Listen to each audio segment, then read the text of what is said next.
Look at this mechanism. It is a structure designed for one specific function: to force a human being outside its protective boundary, leaving them completely exposed to violence. To understand the gravity of this vulnerability, we have to look across two intellectual disciplines that rarely speak to each other.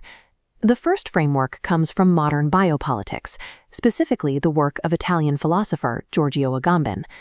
Agamben's central focus is an archaic Roman legal figure known as the homo sacer, or the sacred man, a person who has been stripped of all rights, meaning they can be killed by anyone with absolute impunity. The second framework comes from ancient cultic law and prophetic theology, centered here in the historical geography of Jerusalem, specifically through the visions of the biblical prophet Ezekiel. Ezekiel describes a profound crisis within the city: unforgiven blood that has been deliberately left exposed on a bare rock to provoke divine judgment. A 20th century critique of state power and an ancient Near Eastern prophetic oracle might appear completely disconnected, but building a comparative ontology of these two concepts reveals a precise structural overlap. Mapping them together shows how the historical event of the crucifixion at Golgotha actively short-circuits the ultimate power of the modern sovereign state. We have to establish the rules of both systems before they collide. Agamben builds his political theory on two ancient Greek definitions of life. The first circle represents bios, politically qualified life, safely inside the protective boundaries of a society. Then there is zoe, bare biological existence, stripped of legal form, floating outside the boundary, entirely unprotected. The theological baseline relies on the strict guidelines of the Mosaic covenant regarding spilled blood. Cultic law dictated that blood is the life force belonging to God. If spilled, it had to be returned to the porous ground and covered with dust. This absorption served three immediate functions. It maintained a reverence for life, prevented the physical defilement of the territory, and provided a ritual mechanism for expiation. Deliberately refusing this covering act reverses those functions. It transforms a death into a spiritually corrupting act of violence. The historical precedent for this is Genesis 4, where the spilled blood of Abel actively cries out from the ground, demanding divine vengeance. Covering the blood with earth is the mandated juridical procedure.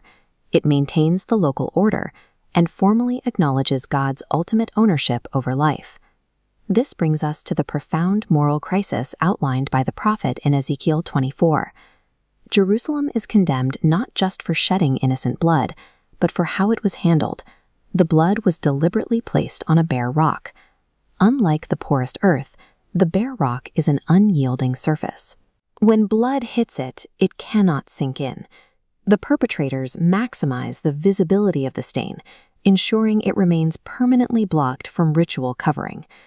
By refusing the dust, the city asserts absolute autonomy over the act of killing.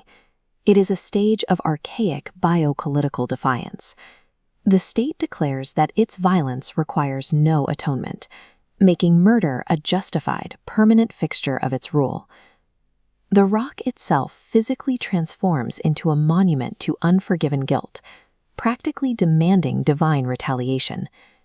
Jerusalem proactively engineers a completely unatonable condition. They have permanently blocked the required path to covenantal reconciliation. We can now locate the exact modern juridical parallel to Ezekiel's bare rock in Agamben's theory. The ruins of the Roman Forum point us back to the archaic Roman law that defines the core paradox of the homo sacer. The first condition of this sacred man is that he exists entirely outside ordinary law. He may be murdered by anyone, and the state will not consider the act a homicide. The second condition is that despite being killable, his life is deemed completely unfit for any religious sacrifice. Looking at our comparative table, the shared condition for both the bare rock and the exposed life is radical exposure, killable but totally unatonable. The innocent victims in Ezekiel are structurally homines sacri, reduced to bare zoe and excluded from sanctification. This exposure inevitably triggers the ultimate consequence, the sovereign action, or the establishment of the state of exception. In Ezekiel 24:8, God responds with righteous reciprocity. He takes ownership of the exposed stain on the rock, leveraging it as undeniable evidence to execute judgment. God does not initiate the exposure. Instead, he takes the city's refusal to cover the blood and treats it as a definitive legal statement.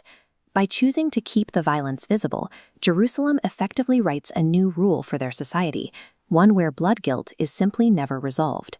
This forces a divine state of exception. Because the community deliberately blocked the mechanism for reconciliation, God acts on the state's own terms. If the blood cannot be covered, the land can only be cleansed by the destruction of the perpetrators. The New Testament text provides the structural fulfillment of this crisis. The executions took place at Golgotha, the place of the skull. It was a hard, rocky, unyielding public site, used specifically by Rome for state executions of political threats. Historically and insexually, Golgotha is the ultimate physical manifestation of Ezekiel's bare rock of judgment. Christ faces a dual condemnation. He is executed by the imperial sovereign power of Rome, while being simultaneously rejected by the religious elite of the Sanhedrin. This is kenosis, or self-emptying, viewed through a biopolitical lens. It is the systematic stripping away of every legal and cultic protection a person holds. As this demonstrates, the protective form of bios is violently dissolved. On the cross, Christ is separated from political life and reduced to unprotected zoe. The paradox of the homo sacer is complete. He is killed by state violence as a common criminal, yet denied the dignity of a formal, holy sacrificial victim. Christ assumed the status of the homo sacer fully, identifying with the excluded through a literal assumption of their vulnerability at the point of the sovereign ban. The crucifixion is the absolute expression of human life reduced to its maximally killable and exposed state by absolute sovereign power. This creates an impossible tension at Golgotha. The ultimate sacrifice is being performed upon the exact surface designed to prevent absorption and atonement. The Greek text of the New Testament introduces the specific mechanism required to solve this, hilasmos. Hilasmos translates to propitiatory covering. It operates as a superior permanent alternative to the temporary Levitical dust. It executes a dual action. It simultaneously appeases the specific righteous wrath roused by uncovered life, and provides actual expiation, the removal of the sin itself. We map this ultimate resolution by looking at the final column of our comparative table, isolating the events at Golgotha. Christ's blood addresses the exact cause for war established in Ezekiel 24. It satisfies the strict demand for divine justice created by historical state violence. This theological operation metaphysically transforms the execution site. The unyielding rock of judgment is legally and theologically reconstituted as the kapparet, the mercy seat of the covenant. The direct philosophical implication follows. If the foundational, unatonable violence is now permanently covered, the justification for God's vengeance is removed. By removing the ultimate theological justification for the state of exception, the absolute power of the biopolitical ban is structurally terminated. This raises the final necessary question. What happens to the biological life of the homo sacer once the sovereign ban is dismantled? The highest objective for critical philosophers like Agamben is to achieve a mode of existence where biological life and ethical political form cannot be separated by state power. This unified, inseparable state is defined as a form of life. The resurrection of Christ is the definitive historical realization of this indestructible form of life. A life that has been subjected to the ban, yet rises, proves it cannot be permanently detained or destroyed by any sovereign power.